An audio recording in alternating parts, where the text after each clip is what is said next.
ஒரு வயசான அம்மா ஒரு நாள் ஃபோன் பண்ணாங்க. ஐயா, நான் இந்த தகவல் நிகழ்ச்சியை தினமும் கேட்குறேன், உங்ககிட்ட ஒரு கேள்வி கேட்கணும் அப்படின்னாங்க. என்னங்க அப்படின்னோம். எனக்கு சொந்தமாக ஒரு நல்ல வீடு இருக்குது, வேணுங்கிற அளவுக்கு பணமும் இருக்குது, கணவரும் ரொம்ப நல்லவர், ரிட்டையர் ஆகி வீட்டில் தான் இருக்கிறார், பிள்ளைங்கள்லாம் பெரிய பெரிய உத்தியோகத்தில் இருக்கிறாங்க, அதில் ஒருத்தன் ஐஏஎஸ்ஸு, பணம்லாம் கூட நிறைய கொண்டாந்து கொடுக்குறாங்க. அப்படி இருந்தும் என் மனசில் நிம்மதி இல்லை, வாழ்க்கையில் ஒரு நிறைவு இல்லை அப்படின்னாங்க. ஏன்னு கேட்டோம். அதைத்தான் நான் உங்களை கேட்குறேன், ஏன் அப்படி அப்படின்னு திருப்பி கேட்குறாங்க. எங்களுக்கு ஒன்றும் புரியல, கொஞ்சம் நேரம் குழம்பி போயிட்டோம். இருந்தாலும் அதை அவங்கக்கிட்ட காட்டிக்காமல் கொஞ்சம் சாமர்த்தியமாக, ஏம்மா உங்கள் மனசில் நீங்கள் ஏதோ ஒன்று எதிர்பார்க்குறீங்க, அது நிறைவேறலை அப்படி தானே அப்படின்னு கேட்டோம். ஆமாம் அப்படின்னாங்க. அதுக்கப்புறம் அவங்கக்கிட்ட கொஞ்சம் மனம் விட்டு பேசுகிறப்போ தானாக விஷயம் வெளியில் வந்தது. அதாவது அவங்க பிள்ளைங்க பெரிய பெரிய உத்தியோகத்தில் இருக்கிறதுனால அவசரமாக பார்த்துட்டு ஓடுறாங்களாம். ஆசையாக அம்மான்னு கூப்பிட்டுக்கிட்டு கிட்ட உட்காந்து கொஞ்சம் நேரமாவது என்கிட்ட பேசினா தானே என் மனசு கொஞ்சம் நிம்மதியாக இருக்கும், அது அவங்களுக்கு தெரிய மாட்டேங்குதே அப்படிங்கிறாங்க. இதுதான் அவங்களுடைய ஏக்கம். இந்த ஏக்கம் அந்த தாயின் மனசில் இருந்துக்கிட்டு இருக்குது. இப்படி மகனுடைய அன்புக்காக மட்டுமே ஏங்குகிற தாய்மார்கள் பல பேர் இருக்கிறாங்க இந்த உலகத்தில். இதை நினைக்கிறப்போ ஒரு வெளிநாட்டு நாடோடி கதை ஞாபகத்தில் வருது. அதாவது கடவுள் படைப்பு தொழிலில் ரொம்ப மும்முரமாக ஈடுபட்டுக்கிட்டு இருந்தாராம். மீன்களை படைச்சாராம், பறவைகளை படைச்சாராம், விலங்குகளை படைச்சாராம். அவருக்கு திருப்தி ஏற்படலை. அதுக்கப்புறம் மனிதர்களை படைச்சிருக்கிறார். அப்போவும் அவருக்கு மன நிறைவு ஏற்படலையா. கடைசியாக தன்னுடைய சக்தி முழுசையும் பயன்படுத்தி குறையே இல்லாத அளவுக்கு ஒரு படைப்பை உருவாக்கினாராம். அந்த உன்னதமான ஒரு படைப்பு அதுதான் பெண், அதாவது தாய். இப்படி உருவாக்கி எல்லாரையும் இந்த உலகத்தில் விட்டுவிட்டாராம். அதுக்கப்புறம் கொஞ்ச காலம் கழித்து தன்னுடைய தேவியை அழைச்சிக்கிட்டு இந்த பூலோகத்துக்கு வந்திருக்கிறார். தன்னுடைய குறையில்லாத படைப்பாகிய பெண்ணை பார்த்தாராம். ஏம்மா, உனக்கு இன்னும் ஏதாவது குறை இருந்தால் சொல்லு, அதையும் நிவர்த்தி பண்ணி விடுறேன் அப்படின்னாராம். அந்த அம்மா பார்த்துருக்காங்க. சுவாமி, எனக்கு நீங்கள் கொடுத்துருக்கிறது 2 கை, என்னுடைய பிள்ளைகளுக்கு சேவை செய்கிறதுக்கு இந்த 2 கை பத்தலை, அதனால் இன்னும் ஒரு 2 கை கொடுத்தா தேவலை அப்படின்னாங்களாம். கடவுள் பார்த்தார். அதனால் என்ன, அப்படியே செஞ்சு விடலாம், இதோ அதுக்கான வரம் கொடுத்துட்டேன் அப்படின்னார். அந்த அம்மாவுக்கு இப்போ 4 கை ஆகிட்டுது. 4 கையாலேயும் குழந்தைகளுக்கு சேவை செய்ய ஆரம்பிச்சிட்டாங்க. கடவுள் திருப்தியாக திரும்பி போனார். அதுக்கப்புறம் கொஞ்சம் காலம் கழித்து மறுபடியும் திரும்பி வந்தார் தேவியோட. பெண்ணை பார்த்தார். இப்போ என்னம்மா சந்தோஷந்தானே அப்படின்னாராம். அதுக்கு அந்த அம்மா, சந்தோஷந்தான், இருந்தாலும் இப்போ எனக்கு இருக்கிற 2 காலும் போதில்லை, இன்னும் ஒரு 2 கால் இருந்தால் தேவையில்லை, நிறைய ஓடி ஆடி பிள்ளைகளுக்காக வேலை செய்ய வேண்டியிருக்குது அப்படின்னாங்களாம். சரின்னு சொல்லி 4 கால் இருக்கிறது மாதிரி செஞ்சுட்டு போயிட்டார் கடவுள். மறுபடியும் கொஞ்ச நாள் கழித்து தேவி சொன்னாங்க கடவுள்கிட்ட, நீங்கள் என்ன தான் முயற்சி பண்ணினாலும் முழுமையான ஒரு படைப்பை உங்களால் உருவாக்க முடியாது, அப்படி தான் நான் நினைக்கிறேன் அப்படின்னாங்களாம். அப்படியா சொல்கிறேன், வா அந்த பொண்ணை பார்த்துட்டு வருவோம் அப்படின்னு புறப்பட்டு இங்கே வந்தாங்களாம். இங்கே பார்த்தா 4 கால் 4 கையோடு அந்த பொண்ணு ஒரு செவுத்தில் சாஞ்சி உட்காந்து அழுதுகிட்டு இருக்குது. இப்போ தேவி அந்த பொண்ணை சுட்டி காட்டி கடவுள்கிட்ட கேட்டாங்களாம், ஏங்க நீங்கள் அந்த பொண்ணுக்கு கையை கொடுத்தீங்க, காலை கொடுத்தீங்க, சரி, அந்த கண்ணீரையும் எதுக்காக கொடுத்தீங்க அப்படின்னு கேட்டாங்களாம். அதுக்கு கடவுள் சொன்னாராம், கையை கொடுத்தது நான் தான், காலை கொடுத்தது நான் தான், ஆனால் அந்த கண்ணீரை கொடுத்தது நான் இல்லை, அதை கொடுத்தது அந்த அம்மாவோட பிள்ளைங்க அப்படின்னாராம். இன்றைக்கும் அப்படி தான் பல பிள்ளைங்க அவங்க அம்மாவுக்கு கண்ணீரை தான் கொடுத்துக்கிட்டு இருக்கிறாங்க. அம்மாவை மதிக்கிற பிள்ளைங்க தான் இன்றைக்கி நல்லபடியாக இருக்கிறாங்கங்கிறது அவங்களுக்கு தெரியறதில்ல. இந்த காலத்து பிள்ளையாண்டான் ஒருத்தன் அவங்க அம்மாக்கிட்டேயும் நல்ல பிள்ளையாக நடந்துக்குவான், மனைவிக்கிட்டேயும் நல்ல கணவனாக நடந்துக்குவான், ரொம்ப சாமர்த்தியம். ஒரு நாள் அவங்ககிட்ட கேட்டாங்க, ஏன்பா உங்கள் அம்மாவும் உன் மனைவியும் சண்டை போட்டுக்கிட்டா நீ எந்த பக்கம் அப்படின்னாங்களாம். வீட்டுக்கு வெளிப்பக்கம் அப்படின்னானான் அவன். கத்தியை தீட்டாதே புத்தியை தீட்டு அப்படின்னு ஒரு பெரியவர் புத்தி சொன்னார். அதை கேட்ட ஒரு இளைஞன், அது எப்படி பெரியவரை புத்தியை தீட்டுறது, கத்தியை தீட்டுன்னு சொன்னால் ஒரு கருங்கல்லில் கத்தியை தேய்க்கலாம், புத்தியை தீட்டுன்னு சொன்னால் எப்படி தலையை கொண்டுட்டு போய் தரையில் தேய்ச்சிக்கிட்டு இருக்க முடியுமா அப்படின்னா. அந்த பெரியவர் உடனே புரிஞ்சுக்கிட்டார், இந்த இளைஞனுக்கு புத்தி கூர்மை கம்மி அப்படிங்கிறத புரிஞ்சுக்கிட்டார். அது சரி, அறிவுக்கும் புத்திசாலித்தனத்துக்கும் என்ன வித்தியாசம், இது ஒரு முக்கியமான கேள்வி. அறிவுன்னா என்ன, புத்திசாலித்தனம்னா என்ன? இதே கேள்வியை சாக்ரட்டிஸ் கிட்ட அவருடைய சீடன் ஒருத்தன் கேட்டானான். ஐயா, அறிவுக்கும் புத்திசாலித்தனத்துக்கும் என்னங்க வித்தியாசம் அப்படின்னு கேட்டிருக்கான். சாக்ரட்டிஸ் நிமிர்ந்து பார்த்துருக்கிறார் அந்த சீடனை. அதுக்கப்புறம் சொன்னாராம், நான் சொல்கிறேன் உன்னுடைய கேள்விக்கு பதில், ஆனால் அதுக்கு முன்னாடி நீ ஒரு காரியம் பண்ணணும்னாரான். என்னங்க செய்யணும் சொல்லுங்கன்றிருக்கான். அதோ பாரு, ஒரு பெரியவர் உட்காந்துருக்கிறாரு, அவர்கிட்ட போ, இங்கேருந்து பக்கத்தில் இருக்கிற அந்த கிராமத்துக்கு போய் சேர எவ்வளவு நேரம் ஆகும் அப்படின்னு கேட்டுட்டு வா அப்படி சொன்னார் சாக்ரட்டிஸ். சரின்னு சொல்லிவிட்டு இவன் போனான். அந்த பெரியவர் முன்னாடி போய் நின்னான். ஏங்க பெரியவரை, இங்கேருந்து அதோ தெரியுத அந்த கிராமத்துக்கு போய் சேர்றதுக்கு எவ்வளோ நேரம் ஆகும் அப்படின்னு கேட்டான். பெரியவர் நிமிர்ந்து பார்த்தார், ஆனால் பதில் எதுவும் சொல்லலை. இவன் மறுபடியும் ஒரு தடவை அதே கேள்வியை அவர்கிட்ட கேட்டான். என்னங்க, நான் கேட்குறது உங்கள் காதில் விழுதா, அந்த கிராமத்துக்கு போய் சேர்றதுக்கு எவ்வளோ நேரம் ஆகும் அப்படின்னு சொல்லி மறுபடியும் கேட்டான். அப்பவும் அவர் பதில் சொல்லலை. உடனே அவன் மனசுக்குள்ளே முடிவு பண்ணிக்கிட்டான், சரி பெரியவர் ஒரு மாதிரியாக தெரிகிறார், புத்தி சுவாதீனம் சரியில்லாத ஒரு மாதிரி தெரியுது அப்படின்னு நினச்சிக்கிட்டே வந்த வழியிலே திரும்பி வந்துட்டான். கொஞ்சம் தூரம் நடந்திருப்பான். இப்போ அந்த பெரியவர் மறுபடியும் கூப்பிட்டார், இளைஞனே இப்படி வாழ்னார். இவனுக்கு ஒன்றும் புரியல. மறுபடியும் திரும்பி நடந்தான். அவர் முன்னாடி போய் நின்னான். பெரியவர் சொன்னார், தம்பி, இங்கேருந்து அந்த கிராமத்துக்கு போய் சேர்றதுக்கு 5 நிமிஷம் ஆகும் அப்படின்னார். இப்போ அந்த இளைஞன் அந்த முதியவரை ஒரு மாதிரியாக பார்க்க ஆரம்பித்தான். அதுக்கப்புறம் கொஞ்சம் யோசித்தான். பிறகு அவர்கிட்டே கேட்டுட்டான், ஏங்க பெரியவரை, இதே பதிலை அப்போவே என்கிட்ட சொல்லியிருக்கலாமே, என்னை திரும்பி போன்னு சொல்லிவிட்டு பாதி தூரம் போனதுக்கப்புறம் மறுபடியும் கூப்பிட்டு அதுக்கப்புறம் இப்படி சொல்கிறீங்களே, இது நியாயமா அப்படின்னா. பெரியவர் சிரித்தார். அதுக்கப்புறம் சொன்னார், ஏன்பா, நீ எவ்வளவு வேகமாக நடக்கிறேங்கிறத பார்க்காம நீ கிராமத்துக்கு போய் சேர வேண்டிய நேரத்தை எப்படி என்னால் சொல்ல முடியும்? அதனால தான் உன்னை கொஞ்சம் தூரம் நடக்க விட்டு உன்னுடைய நடையின் வேகம், அந்த கிராமம் இருக்கிற தூரம் ரெண்டையும் கணக்கு போட்டு அதுக்கப்புறம் நேரத்தை சொன்னேன்னார். சீடன் தலை குனிந்தான். அப்படியே திரும்பி சாக்ரட்டிஸ் முன்னாடி நின்னான்.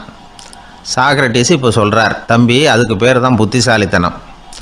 இந்த அறிவு கூர்மை எல்லா இளைஞர்களுக்கும் வரணும் அப்படிங்கிறதுக்காகத்தான் கத்தியை தீட்டாத புத்தியை தீட்டு அப்படின்னு பெரியவங்கள்லாம் சொல்லிகிட்டு இருக்கிறாங்க. புத்தியை தீட்டுறவங்கெல்லாம் வாழ்க்கையில் அறிவாளியாகிறாங்க, தீட்டாதவங்க கோமாளியாகிறாங்க. இதுதான் இன்றைக்கி நடக்கிறது. அதனால் அறிவு கூர்மைங்கிறது வேறு. இந்த காலத்து ஆசாமி ஒருத்தர் இன்னொருத்தரை பார்த்து கேட்டார், ஏங்க, ஒரு விமானம் இங்கேருந்து புறப்பட்டு 2 மணி நேரத்தில் மதுரைக்கு போய் சேருது. நல்லா கவனிங்க, ஒரு விமானம் இங்கேருந்து புறப்பட்டு 2 மணி நேரத்தில் மதுரைக்கு போய் சேருது அப்படின்னா என்னோடய வயசு என்னன்னு கேட்டார். இவர் கேட்குறதுல ஏதாவது அர்த்தம் இருக்கா? அதாவது இங்கேருந்து புறப்பட்டு 2 மணி நேரம் ஆகுது மதுரைக்கு போகிறதுக்கு, அப்படின்னா என் வயசு என்னன்னு கேட்குறாரு. இதை கேட்ட உடனே அவர் பதில் சொன்னார், அப்படின்னா உங்களோட வயசு 20 அப்படின்னார். எப்படிங்க அவ்வளவு கரெக்டாக சொன்னீங்க அப்படின்னு கேட்டார். வேறு ஒன்றும் இல்லை, எங்கள் பக்கத்து வீட்டில் ஒரு முழு பைத்தியம் இருக்குது, அதோட வயசு 40, அப்படின்னா உன் வயசு 20 தான் இருக்கணும் அப்படின்னார். அரை பைத்தியம்னு முடிவு பண்ணிக்கிட்டார். அதனால் வாழ்க்கையில் அறிவு கூர்மைங்கிறது ரொம்ப அவசியம். அந்த புத்திசாலித்தனம் இருக்கிறவங்க வாழ்க்கையில் வெற்றி பெறுவது நிச்சயம். அங்கே ஒரு புதர் தெரியுது இல்லையா, இந்த புதருக்குள்ளே ஒரு சிங்கம் இருக்குது. அந்த பக்கமாக நான் போகிறப்போ வர்றப்போலாம் அது என்கிட்ட வம்பு வளர்க்குது, தகராறு செய்யுது, என் மேலே பாயுது, என்னை தாக்குது, ஏன்னு தெரியல அப்படின்னுது. இதை கேட்டதும் அந்த குரங்கு சொல்லிச்சு, இனிமேல் கவலைப்படாத, இந்த தடவை நான் உன்னை காப்பாற்றுறேன்னுது. அதுக்கப்புறம் ஒரு நாள் அந்த குரங்கும் கழுதியும் அந்த புதர் பக்கமாக போய்கிட்டு இருந்தாங்க. எதிர்பார்த்தது மாதிரியே நடந்தது. அந்த சிங்கம் எதிரில் வந்தது, கழுதியை பார்த்தது, உடனே அது மேலே பாய ஆரம்பிச்சுட்டுது. அவ்வளவுதான். உடனே இந்த குரங்கு என்ன பண்ணிச்சு தெரியுமா, கிடுகிடுன்னு ஒரு மரத்து மேலே ஏறி உட்காந்துக்கிட்டுது. அங்கே உட்காந்துக்கிட்டு கீழே அந்த கழுதியும் சிங்கமும் போடுற சண்டையை வேடிக்கை பார்க்க ஆரம்பிச்சுட்டுது. கொஞ்ச நேரம் கழித்து அடிபட்ட காயத்தோடு அந்த கழுதை மெதுவாக நடந்து வந்தது. குரங்கும் மெல்ல மரத்தை விட்டு கீழே இறங்கிச்சு. இப்போ கழுதை கேட்டுது, என்னை காப்பாற்றுறேன்னு சொல்லிவிட்டு காலை வாரி விட்டுட்டியே, நீ பாட்டுக்கு மரத்து மேலே ஏறி உட்காந்துக்கிட்டே, அது நியாயமானது. குரங்கு பரிதாபமாக அதை பார்த்துது. நான் மரத்து மேலே இருந்து நீங்கள் 2 பேரும் சண்டை போட்டதை பார்த்துக்கிட்டு தான் இருந்தேன். உன்னோட சத்தம் தான் அதிகமாக இருந்தது, அது நீ சிரிக்கிற மாதிரி எனக்கு கேட்டுது, அதனால் நீ தான் ஜெயிச்சுக்கிட்டு இருக்க போல இருக்கு அப்படின்னு நினச்சி விட்டேன்னுது. இன்றைக்கி பல பேர் இப்படி தான் இருக்கிறாங்களாம். யார் ஜெயிக்கிறாங்க யார் தோக்குறாங்கங்கிறத முகத்தை பார்த்து கூட கண்டுபிடிக்க முடியறதில்ல. பேசுகிற பேச்சை வச்சு கூட கண்டுபிடிக்க முடியறதில்ல. தோற்கிறவங்க கூட சிரிக்கிற மாதிரி முகத்தை வச்சுக்கிறான். இன்றைய மனிதர்கள்கிட்ட ஏகப்பட்ட முரண்பாடுகள். பொய் முகங்களோட உலவுகிறவர்கள் தான் அதிகம். உண்மை முகம் எங்கே இருக்குது அப்படிங்கிறத புரிஞ்சுக்கிட்டு நண்பர்களை தேர்ந்தெடுக்கணும் அப்படிங்கிறது ஒரு முக்கியமான கருத்து. கடவுள் இந்த உலகத்தை படைச்சு விட்டு அதுக்கப்புறமும் கொஞ்ச நாள் இங்கேயே தங்கியிருந்தாராம். அப்போ தான் அவருக்கு ஒரு உண்மை புரிஞ்சுதான் இந்த உலகத்தில் தங்கி இருக்கிறது எவ்வளவு இடைஞ்சல்னு. தினமும் மனிதர்கள் தேடி வந்து ஏதாவது புகார் சொல்லிக்கிட்டே இருந்தாங்களாம். எனக்கு அது வேணும் இது வேணும்னு கேட்டுக்கிட்டே இருந்தாங்களாம். சில பேர் வந்தாங்க, நாங்கள் வந்து விவசாயம் பண்ணுறோம், தண்ணி இல்லாமல் பயிர் காயுது, எங்களுக்கு மழை வேணும் அப்படின்னாங்க. அவங்க போனதும் அதுக்கப்புறம் சில பேர் வந்தாங்க, நாங்கள் வந்து மண்பானை செய்கிறவங்க நிறைய பானை செஞ்சு வச்சுருக்குறோம், மழை பெஞ்சால் எல்லாம் கரைஞ்சி வீணாக போயிடும், அதனால் இன்றைக்கி மழை பெய்யக்கூடாதுன்னாங்க. கடவுள் பார்த்தார், அவருக்கு என்ன பண்ணுறதுன்னே தெரியல, ஏகப்பட்ட குழப்பம், தலையை பிச்சுக்கலாம் போல் இருந்தது, கிட்டத்தட்ட பைத்தியம் பிடிக்கிற அளவுக்கு ஆகிட்டுது. எல்லாருடைய ஆசைகளையும் அவரால் நிறைவேற்ற முடியல. ஏன்னா ஒன்றுக்கு ஒன்று முரண்பாடாக இருந்தது. ஒரு நாள் தன்னுடைய அமைச்சரவையை கூட்டி ஆலோசனை கேட்டார். என்ன செய்யலாம்னு சொல்லுங்கன்னார். இது என்ன பிரமாதம், பேசாமல் இமயமலை அடிவாரத்தில் போய் உட்காந்துங்க, யாரும் தொந்தரவு பண்ண மாட்டாங்கன்னாங்க. அங்கேயும் மனிதர்கள் வர ஆரம்பிச்சுருவாங்களேன்னார் கடவுள். சரி அப்படின்னா சந்திரனில் போயிருந்துக்கலாமேன்னாங்க. அங்கேயும் மனுஷன் குடி வர போகிறான் அப்படின்னார் கடவுள். வெகு தூரத்துக்கு அப்பால் உள்ள நட்சத்திர மண்டலத்துக்கு போயிடலான்னாங்க. இதெல்லாம் நிரந்தர தீர்வாகாது. நிரந்தரமாக இந்த மனிதனுடைய தொல்லையிலேருந்து நான் விடுபடணும், அதுக்கு ஏதாவது வழி சொல்லுங்கன்னார் கடவுள். ஒரு வயசான ஆள் வந்தார். கடவுளுக்கு காதோட காதாக ஒரு வழியை சொன்னார். கடவுளுக்கு முகம் மலர்ந்தது. அதுதான் சரி, அப்படியே செஞ்சுடலான்னார். அந்த ஆள் சொன்ன ரகசியம் என்ன தெரியுமா? மனிதனால் அடைய முடியாத ஒரு இடம் இருக்குது, அது வேறு எங்கேயும் இல்லை, அவனுக்கு உள்ளே இருக்குது, அங்கே போய் மறைஞ்சிங்க, அதுக்கப்புறம் மனிதர்களால் உங்களுக்கு தொந்தரவு இருக்காதுன்னார். மனிதன் நினைக்காத இடம் அதுதான். அதாவது உள்ளுக்குள்ளே இருக்கிற உண்மையை புரிஞ்சிக்காமல் வெளியில் எங்கேயோ அது இருக்கிறதாக நினச்சி வரட்டிக்கிட்டு அலையிறான் மனுஷன். உள்ளே இருக்கிற உண்மை புரிஞ்சால் நாம் தன்னம்பிக்கையோடு தலை நிமிர்ந்து வாழலாம். வேடிக்கையாக ஒரு கதை சொல்லுவாங்க. இதை பாருங்கள், நம்ம பையன் எங்கே பணம் வச்சாலும் எடுத்து விட்றான், என்ன பண்ணுறதுன்னாங்க அம்மா. அப்பா கொஞ்சம் நேரம் யோசனை பண்ணார். அதுக்கப்புறம் சொன்னார், அவன் கண்ணில் படாத இடமா நம்ம வீட்டில் இருக்கிறது ஒரே இடம் தான், அங்கே பணத்தை வை திருட்டு போகாதுன்னார். அது எந்த இடம்னு கேட்டாங்க. அதுதான் அவன் பாட புஸ்தகம், அதில் வச்சுரு, அவன் தொடவே மாட்டான். பாட புத்தகத்தை தொடாமல் பரீட்சையில் வெற்றி பெற முடியாது அப்படிங்கிறத புரிஞ்சுக்கணும். உள்ளே இருக்கிற உண்மையை தொடாமல் வாழ்க்கையில் வெற்றி பெற முடியாது. அதனால் உண்மையை புரிஞ்சுக்கிட்டால் வாழ்க்கையில் வெற்றி நிச்சயம். சாலை ஓரமாக அழுதுகிட்டு உட்காந்துருந்தான். பிச்சை எடுத்து சாப்பிட்ற ஒருத்தன் அந்த பக்கமாக வந்தான். இவனை பார்த்தான். ஏன் அழுதுகிட்டு உட்காந்துருக்கிற, என்னாச்சு உனக்கு அப்படின்னு கேட்டான். அதுக்கு இவன் சொன்னான், என்கிட்ட ஒன்றுமே இல்லை, நான் இந்த உலகத்தில் இருந்து என்ன பிரயோஜனம், அதனால தான் அழுதுகிட்டு இருக்கிறேன் அப்படின்னா. உன்கிட்ட மறைஞ்சிருக்கிற புதையல் என் கண்ணுக்கு நல்லா தெரியுது, அது உனக்கு புரியல, அதனால தான் அழுதுகிட்டு இருக்கிற அப்படின்னா. என்னது, புதையல் இருக்குதா, உன் கண்ணுக்கு தெரியுதா அப்படின்னு கேட்டான். ஆமாம், எனக்கு தெரியுது, அந்த புதையலை நீ விற்கிறதுக்கு தயாராக இருக்கிறியா அப்படின்னு கேட்டான் இவன். இதை கேட்டதும் அந்த இளைஞனுக்கு ரொம்ப ஆச்சரியமாக போச்சு. என்னது இப்படி கேட்குறானே அப்படின்னு. என்கிட்ட ஒரு காசு கூட இல்லையே, அப்படி இருக்கிறப்போ புதையல் எங்கேருந்து வந்தது அப்படின்னா. இந்த நேரத்தில் அந்த பிச்சைக்காரன் சிரித்தான். இப்படி தான் இந்த உலகத்தில் எல்லோரும் சொல்லிகிட்டு இருக்கிறாங்க, என்கிட்ட ஒன்றுமே இல்லை ஒன்றுமே இல்லைன்னு சொல்லி. ஆனால் அவங்கக்கிட்ட தான் புதையல் இருக்குது, நீ வேணும்னா என் கூட வா, நம்ம நாட்டு அரசர்கிட்ட போவோம், உங்ககிட்ட இருக்கிற புதையலை அவர் நல்ல விலைக்கு எடுத்துக்குவார் அப்படின்னா. அது எப்படி உனக்கு தெரியும்னா, இதுக்கு முன்னாடியும் இது மாதிரி பல பேரை நான் வந்து ராஜா கிட்ட அழைச்சிட்டு போயிருக்கிறேன், அதனால தான் உன்னை பார்த்தேன், உன்னையும் கூப்பிட்றேன், நீ சரின்னு சொன்னால் உன்னை அழைச்சிட்டு போகிறேன், உங்ககிட்ட இருக்கிற புதையலை அவர் நல்ல விலை கொடுத்து எடுத்துக்குவார் அப்படின்னு சொன்னான். இவன் இப்படி சொல்கிறதும் அந்த இளைஞனுக்கு ஒன்றுமே புரியல. இது என்னது இந்த ஆள் இப்படி சொல்லிக்கிட்டு இருக்கிறான், நம்மக்கிட்ட என்ன இருக்குது, அதுவும் இல்லாமல் இவனே பிச்சை எடுத்து சாப்பிட்டுக்கிட்டு இருக்கிறான், இவன் போய் நம்மளை ராஜா கிட்ட அழைச்சிட்டு போகிறதா போகிறேங்கிறானே என்ன அப்படின்னு சொல்லி அவன் யோசனை பண்ணான். என்ன யோசிக்கிற, உனக்கு பணம் வேணும்னா என்னோட வா அப்படின்னா. இளைஞன் ஒரு முடிவுக்கு வந்தான். சரி, இங்கேயே உட்காந்துக்கிட்டு இருக்கிறத விட அங்கேயாவது போய் பார்ப்போமே, இங்கே அழுதுகிட்டு உட்காந்துருக்கிறதுல என்ன பிரயோஜனம், ஏதோ கூப்பிட்றான் போய் பார்த்துட்டு வருவோமே அப்படின்னு சொல்லி அவன் கூட புறப்பட்டான். பிச்சைக்காரன் முன்னாடி போயிட்டே இருக்கிறான். இந்த இளைஞன் பின்னாடி நடந்து போயிட்டுருக்கான். 2 பேரும் அரண்மனையை நோக்கி போகிறாங்க. பாதி வழி போயிருப்பாங்க. வழியில் அந்த பிச்சைக்காரன் சொன்னான், இதை பாரு, முன்னாடியே சில விஷயங்களை நாம் பேசிக்க வேண்டியிருக்கு. சரியாக தெளிவாக முடிவு எடுத்துக்கிட்டு அதுக்கப்புறம் ராஜாக்கிட்ட போகணும். ஏன்னா அங்கே போய் அது முடியாது இது முடியாதுன்னு நாம் நமக்குள்ளே சண்டை போட்டுக்கிட்டு இருக்க முடியாது. ராஜாவுக்கு விலையை பற்றி கவலையே இல்லை. எவ்வளவு சொன்னாலும் நமக்கு பணம் கிடச்சிரும். ஆனால் அதுக்கப்புறம் நான் இதை விற்கிறதுக்கு தயாராக இல்லைன்னு சொல்லிடக்கூடாது. அதனால் புதையலை விற்கிறதா இல்லையாங்கிறத இங்கேயே தெளிவாக முடிவு செஞ்சுக்கணும். இல்லைன்னா ராஜாக்கிட்ட போய் அங்கே போய் குழப்பிக்கிட்டு இருக்க முடியாது அப்படின்னு சொன்னான். இளைஞனுக்கு ஒன்றுமே புரியல. என்ன சொல்கிற நீ, என்கிட்டயா புதையலா, எங்கே இருக்குது அப்படின்னு சொல்லி குழம்பி போனான். இப்போ அந்த பிச்சைக்காரன் சொன்னான், இதை பாரு, இப்போ உதாரணத்துக்கு உன்னுடைய கண்களை எடுத்துக்கோ. அதுக்கு நீ என்ன விலை கேட்டுற போகிற? நான் அதுக்கு ராஜாக்கிட்ட இருந்து ஒரு 50,000 ரூபா வாங்கி தர முடியும். உன்னுடைய இருதயத்தை கொடுக்குறியா, 20 லட்சம் ரூபா வாங்கி தரேன். மூளையை கொடுக்குறியா, 30 லட்சம் வாங்கி தரேன். என்ன சொல்கிற அப்படின்னு சொல்லி இந்த பிச்சைக்காரன் பேசிக்கிட்டே போகிறான். இளைஞனுக்கு கோபம் வந்துட்டுது. என்ன உளர்ற, உனக்கு என்ன பைத்தியமா? கண்ணையும் மூளையையும் இருதயத்தையுமா விற்பாங்க? என்ன விலை கொடுத்தாலும் அதையெல்லாம் நான் விற்கிறதுக்கு தயாராக இல்லை, நான் விற்க மாட்டேன். அதை கொடுத்துட்டு நான் என்ன பண்ணுறது? இப்படி நான் மட்டும் இல்லை, யாருமே இதை விற்கிறதுக்கு தயாராக இருக்க மாட்டாங்க அப்படின்னு சொன்னான் அந்த இளைஞன். இவன் இப்படி சொன்னதும் அந்த பிச்சைக்காரன் வாய் விட்டு சிரிக்க ஆரம்பிச்சுட்டான். இப்போ பைத்தியமானது நானா நீயா?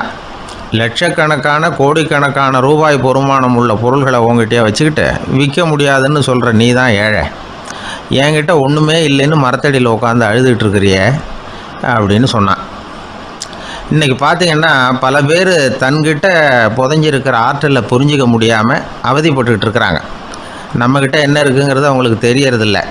அதனால தான் என்கிட்ட ஒன்றுமே இல்லைன்னு சொல்லி அழுதுகிட்டு இருக்கிறாங்க. இதை விளங்க வைக்கிறதுக்கு பெரியவங்க சொல்கிற கதை இது. நம்மக்கிட்ட இருக்கிற புதையலை நாம் தான் தோண்டி எடுக்கணும். உண்மையான புதையலுங்கிறது உள்ளே இருக்குது. ஆனால் அதை வெளியில் தேடுற ஆசாமிகள் தான் அதிகம். சராசரி மனித இயல்பு அப்படி. நம்மக்கிட்ட விலை மதிக்க முடியாத பகுத்தறிவு இருக்குது. அதை வச்சுக்கிட்டு வாழ்க்கையில் முன்னேறத்துக்கு முயற்சி பண்ணணும். என்கிட்ட ஒன்றுமே இல்லைன்னு நினச்சி ஓரமாக உட்காந்துடக்கூடாது. முயற்சி செஞ்சால் முடியாத காரியம் எதுவுமே இல்லை. ஒரு ரயில்வே ஸ்டேஷன் பக்கம் வெளியில் ஒரு டாக்ஸி நின்றுட்டு இருந்தது. அந்த பக்கமாக வந்த ஒருத்தர் டாக்ஸி டிரைவரை பார்த்து சொன்னார், ஐயா, உங்கள் வண்டியில் பின் சீட்டில் ஒரு மணி பர்ஸு கிடக்கு, யாரோ மறந்து விட்டுட்டு போயிருக்கிறாங்க அப்படின்னார். இல்லை அது காலி பர்ஸு தான், நான் தான் அதை அங்கே போட்டு வச்சுருக்கிறேன்னார் டிரைவர். ஏன்னு கேட்டார் அவர். இதுக்கு டிரைவர் சொன்னார், அதை பார்க்குற யாராவது அதை எடுத்துக்கலாம்ங்கிற ஆசையிலையாவது சவாரிக்கு வருவாங்க, அதுக்காக தான் போட்டு வச்சுருக்கிறேன் அப்படின்னார். ஒரு ஊரில் ஒரு ராஜா இருந்தார். அந்த ராஜாவுக்கு ஒரு மந்திரி. ராஜா ரொம்ப நியாயமானவர், நேர்மையானவர், கண்டிப்பானவர். தப்பு செய்கிறது யாராக இருந்தாலும் தண்டனை கொடுப்பார். வேண்டியவங்களுக்கு ஒரு நியாயம், வேண்டாதவங்களுக்கு ஒரு நியாயங்கிறதெல்லாம் அவர்கிட்ட கிடையாது. ஒரு சமயம் அரசவையில் அந்த அமைச்சரே விதிமுறைகளுக்கு புறம்பாக ஏதோ நடந்துக்கிட்டு இருக்கார். மன்னருக்கு கோபம் வந்துட்டுது. உடனே அந்த அமைச்சரை கிட்டத்தில் கூப்பிட்டு அவர் கன்னத்தில் ஓங்கி ஒரு அறை கொடுத்துட்டாராம். உடனே அந்த அமைச்சர் என்ன பண்ணார் தெரியுமா? நேராக போனார். அங்கே நின்றுக்கிட்டு இருந்த இன்னொருத்தர் கன்னத்தில் ஓங்கி அரைஞ்சார். அறை வாங்கினவர் திகைச்சு போயிட்டார். இவர் ஏன் நம்மளை அரைகிறார் அப்படின்னு யோசனை பண்ணார். மன்னரும் திகைச்சு போயிட்டார். நாம் இவரை அரைஞ்சா அதுக்காக இவர் போய் இன்னொருத்தரை அரையணுமா அப்படின்னு யோசனை பண்ணார்.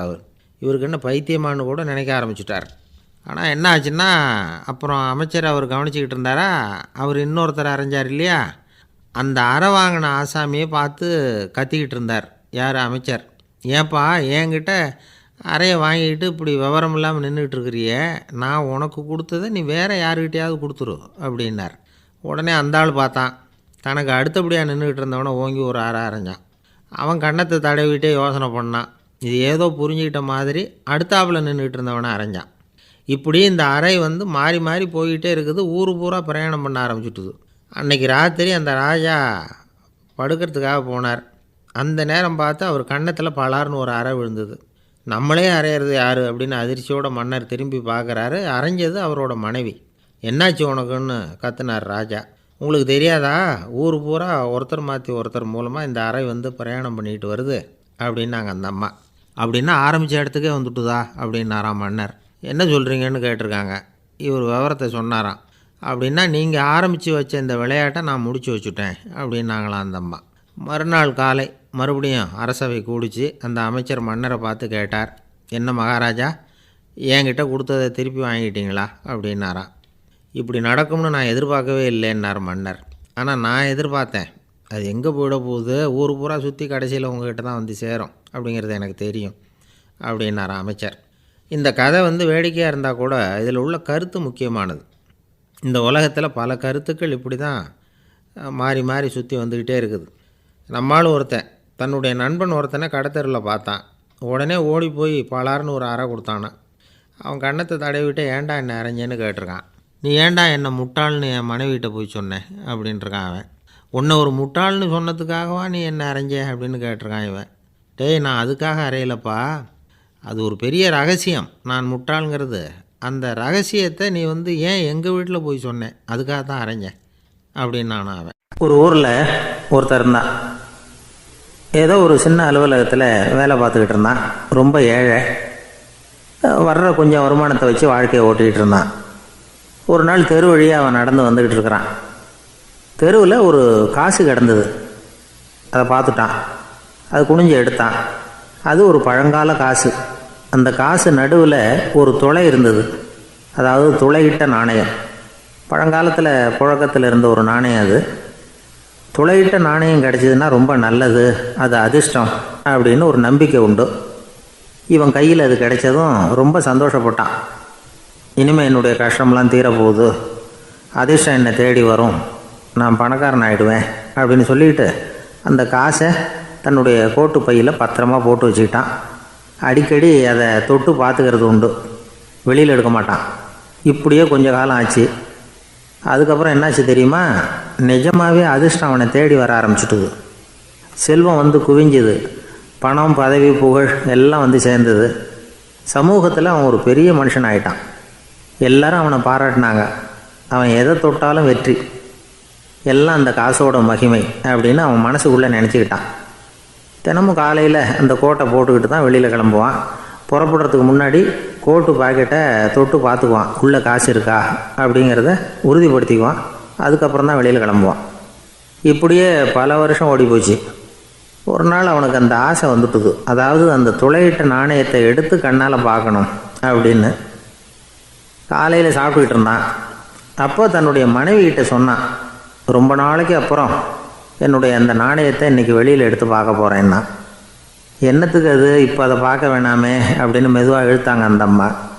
இல்லை நான் பார்த்தே தீரணும் அப்படின்னு அவன் தன்னுடைய சட்டை பைக்குள்ளே கையை விட்டான். உள்ளே இருந்த நாணயத்தை வெளியில் எடுத்தான். பார்த்தா அவனுக்கு ஆச்சரியமாக போச்சு. அந்த நாணயத்தில் துளையே இல்லை. என்ன ஆச்சு அப்படின்னு சொல்லி அவன் ரொம்ப குழம்பி போயிட்டான்.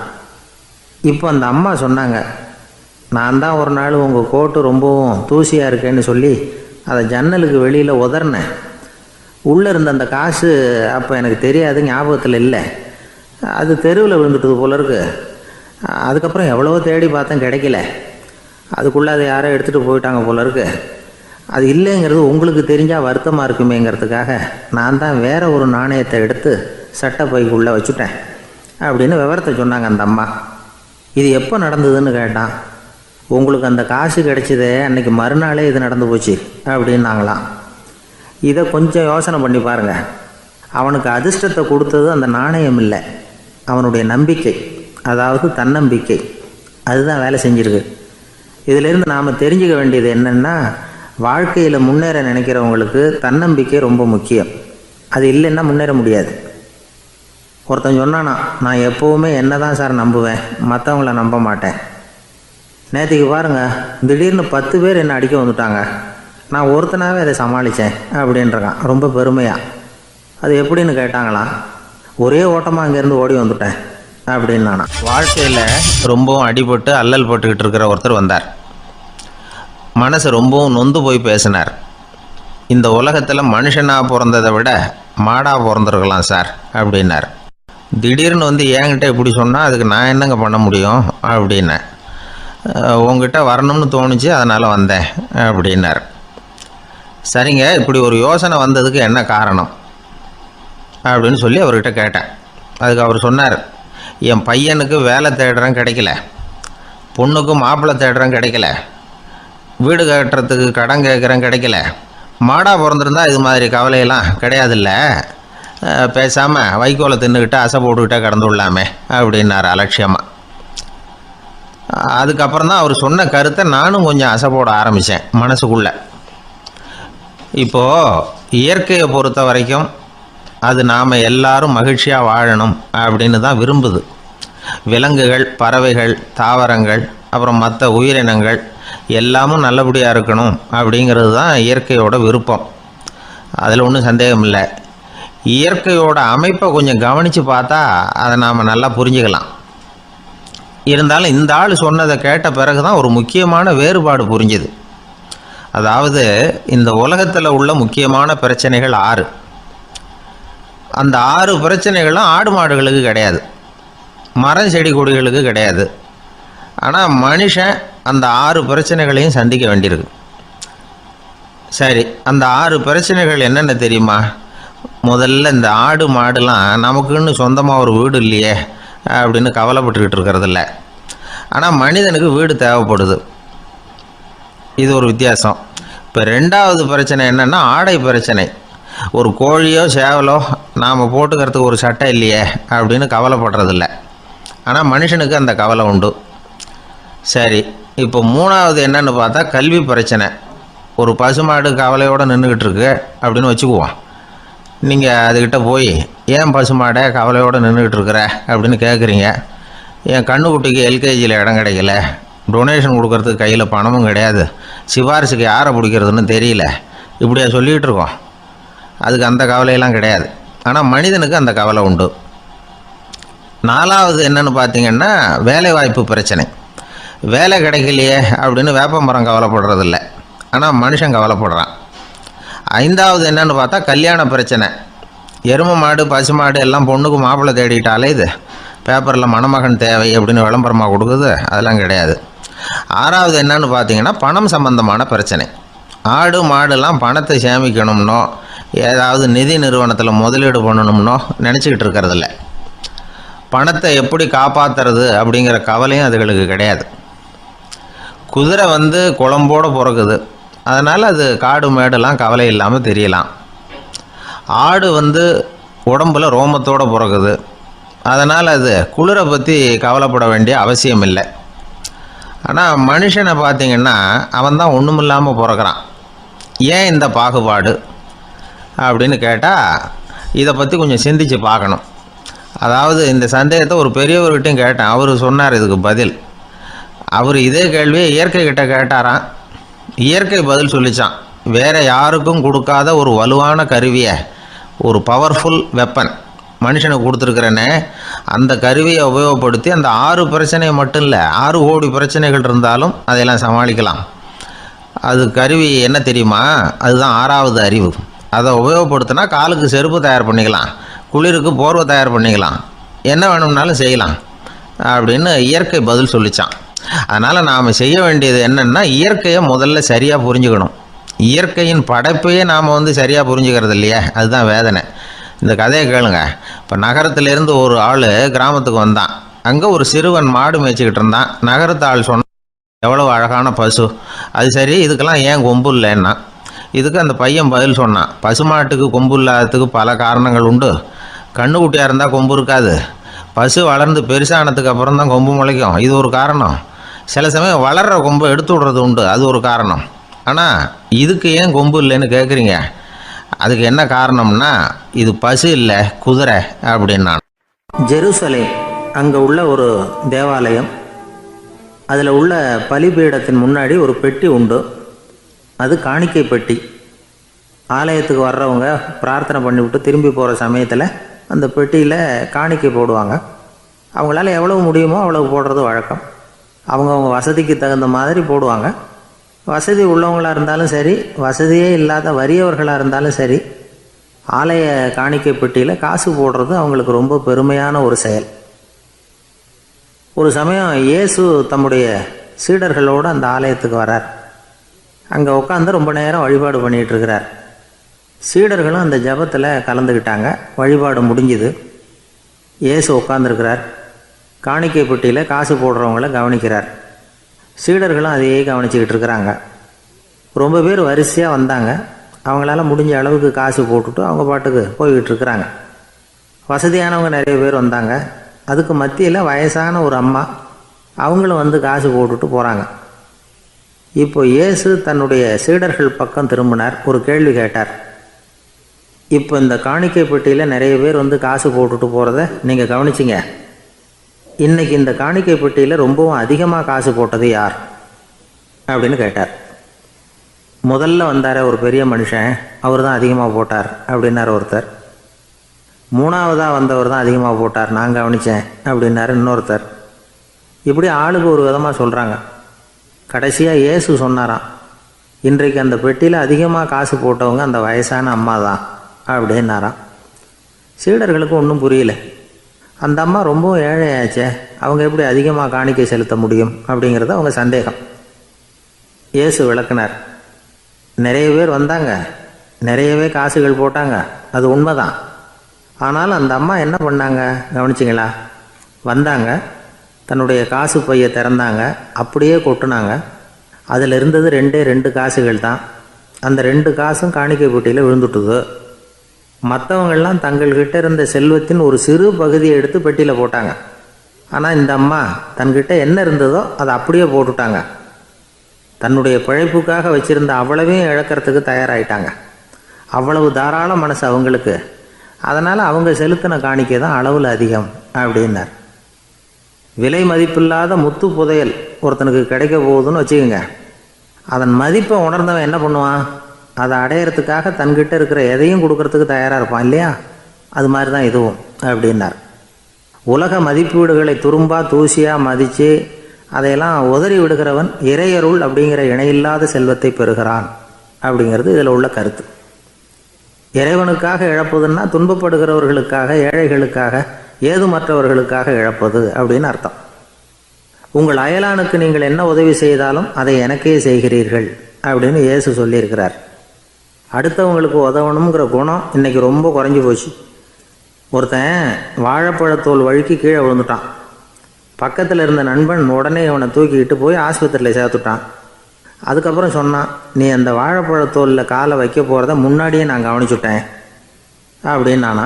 அப்படின்னா அப்போவே நீ எனக்கு உதவி செஞ்சுருக்கலாமே அப்படின்னு நானா. அவன், நான் டாக்டருக்கு உதவலாம்னு நினச்சிட்டேன் அப்படின்னா இவன்.